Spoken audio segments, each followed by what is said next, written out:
नमस्ते सबैजनालाई। आज चाहिँ मैले चिकन टाइपो बनाएर खुवाएको छु। अस्तिदेखिको खानु मन थियो, बल्ल बल्ल टाइम पाएँ होइन। त्यसको लागि चाहिँ मैले 3 कटोरी जति मैदा लिएको छु र सानो चम्मचको 2 चम्ची जस्तो यिस्ट पनि हालेको छु र थोरै मात्रामा नुन पनि हालेर यसलाई मजाले मिक्स गरेर होइन, त्यसमा चाहिँ त्यहाँदेखि अलिअलि पानी हाल्दै यसलाई चाहिँ मैले मजाले आटा मैदा गुनेको छु।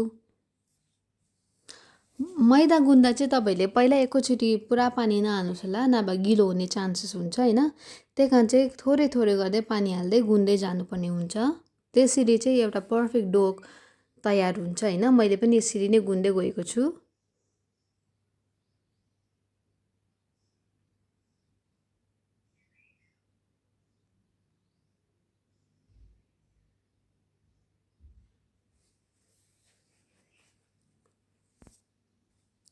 मेरो मैदा गुनेर लगभग रेडी भइसकेको छ होइन। अब चाहिँ यो मैदालाई गुनेको मैदा चाहिँ म एकछिनको लागि साइडमा राख्छु होइन। त्यतिन्जेलसम्म चाहिँ म किमाको लागि सबै तयारीहरू गर्नेछु।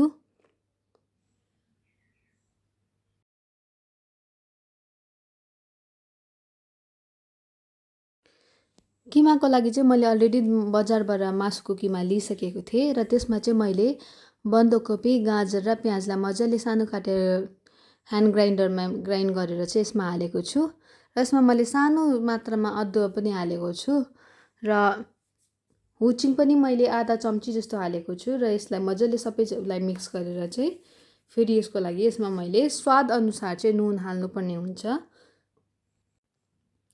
यो मसला मजाले मिक्स गर्नुको कारण चाहिँ ताकि हुचिङ चाहिँ सबैतिर परोस्। नुन चाहिँ तपाईँहरूले आफ्नो स्वाद अनुसार हाल्नुहोस् होला। तपाईँलाई कम्ती ज्यादा कति चाहिँ लाग्छ त्यही अनुसार नै हाल्नु गर्नुहोला।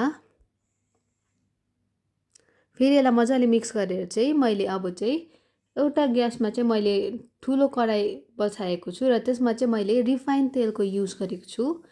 रिफाइन तेललाई चाहिँ मैले गरम हुनुको लागि छोडिदिएको छु र साथमै मैले सानो मात्राको बटर पनि हालेको छु। म हमेसा मोमोहरू बनाउँदा चाहिँ बटरहरूको युज गर्छु, किनकि बटर हालेको छ भने चाहिँ टेस्ट अलिकति झन् ज्यादा मिठो हुन्छ।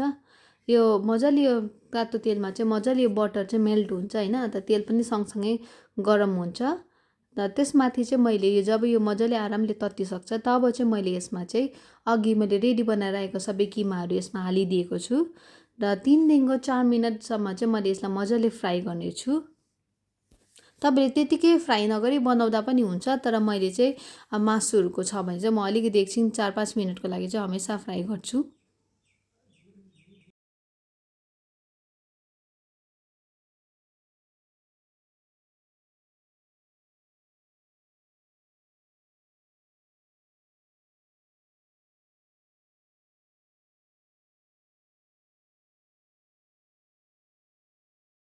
अब मेरो किमा पनि यो मजाले फ्राई भएर रेडी भइसकेको छ र अघि मैले अब चाहिँ यो मैदा निकालेँ होइन। मैदाको अब ठिकठिकैको डल्ला बनाउँछु होइन, टाइपोको लागि हो। अब यो डल्लालाई चाहिँ म मजाले मैदामा चोप्दै बेल्छु। साइड साइडमा चाहिँ अलिक पातला पातला बनाएर बिचमा चाहिँ अलिकति मोटो बनाउनुपर्छ। म चाहिँ यसरी बोल्छु। अनि मैले फर्स्ट टाइम घरमा चाहिँ मैले यसपालि फर्स्ट टाइम नै मैले टाइपो बनाएको होइन। यसको बिचमा चाहिँ अघिको किमा जुन किमा थियो त्यसलाई मैले किमा हालेँ। अन्त मैले उसिनेर राखेको थिएँ अन्डा, त्यसलाई एउटा अन्डालाई 2 भाग बनाउँदै आधा आधा अन्डा चाहिँ एक एकवटा टाइपोमा हालेको छु होइन। अब मार्केट स्टाइलको बनाएर खाऊँ न भनेर नि आज चाहिँ। अनि यसरी नै मैले सबै उब्रेको यो मैदाको पनि मैले अब टाइपहरू सबै बनाएको थिएँ।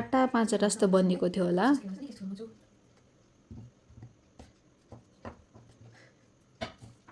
यसलाई पनि त्यसरी नै पातला पातला बेल्दै किमा हाल्दै अन्डा हाल्दै मैले सबैलाई रेडी बनाएको छु।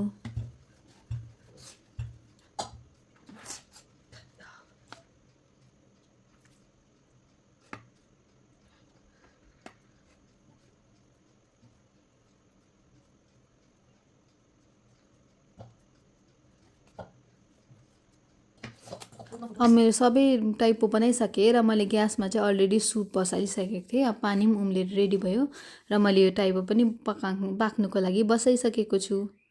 र मैले साथमै एउटा कराईमा अघिकै कराई लिएँ होइन। त्यसमा चाहिँ मैले अलिकति कम्ती मात्रामा तेल हालेको छु। अब यो तेलमा चाहिँ मैले 6-7वटा जति सुक्खा खर्सानी 7-8वटा जस्तो सुक्खा खर्सानी मजाले यसलाई फ्राई गर्नुको लागि छोडिदिएको छु। यसलाई चाहिँ एकछिनमै निकालिहाल्नुपर्छ, नभए चाहिँ सुक्खा खर्सानी डढेर चाहिँ कालै हुन्छ। तर यति कारण चाहिँ एकछिन फ्राई गरेर चाहिँ निकालिदिइहालेको छु मैले यसलाई। एउटा भाँडामा जुनै प्लेट या कटोरी जुनैमा हाल्दा पनि भयो। अनि यसमा चाहिँ मैले अलिकति 5-6वटा जस्तो लसुन केलाएर राखेको थिएँ, त्यो लसुन पनि हालेको छु यसमा। लसुन हालेपछि मैले बदम अनि अलिकति मात्रामा आज चाहिँ मैले यसमा तिल पनि एड गरिदिएको छु, नभए बदमको अझै अचार बनाउँदा पनि हुन्छ। मलाई त आज तिल पनि थियो घरमा, त्यही कारण तिल पनि मजाले हालेर चाहिँ यसलाई मजाले फ्राई रोस्ट गरेको छु होइन। चलाइरहनु पर्छ, नभए यसलाई छिटो डढ्ने डर हुन्छ, त्यही कारण चाहिँ चलाइरहनु पर्ने हुन्छ। अब यसमा चाहिँ मैले काटेर राखेको टमाटर पनि यसमा मैले हालिदिएको छु र यसलाई पनि मजाले फ्राई हुनलाई छोडिदिएँ। 4-5 मिनट जस्तो मजाले फ्राई भएपछि चाहिँ मैले यसमा चाहिँ आधा कटोरी जति पानी हालेको छु र यसलाई चाहिँ मजाले पाक्नुको लागि छोडिदिएँ।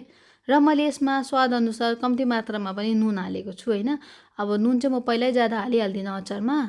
अब इफ इन केस कम्ती छ भने त म पछि थप्दा भइहाल्यो, फेरि ज्यादा छ भने चाहिँ चर्को हुन्छ भनेर चाहिँ म पहिल्यै कम्ती नै हालेको हुन्छु जहिले पनि।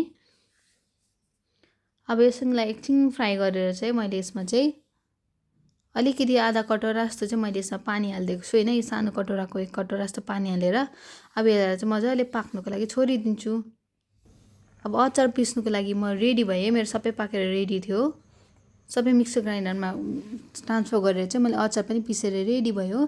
त्यतिन्जेलसम्म मेरो टाइपो पनि पाकेर रेडी भइसकेको छ। अब चाहिँ म यो टाइपो खानु रेडी।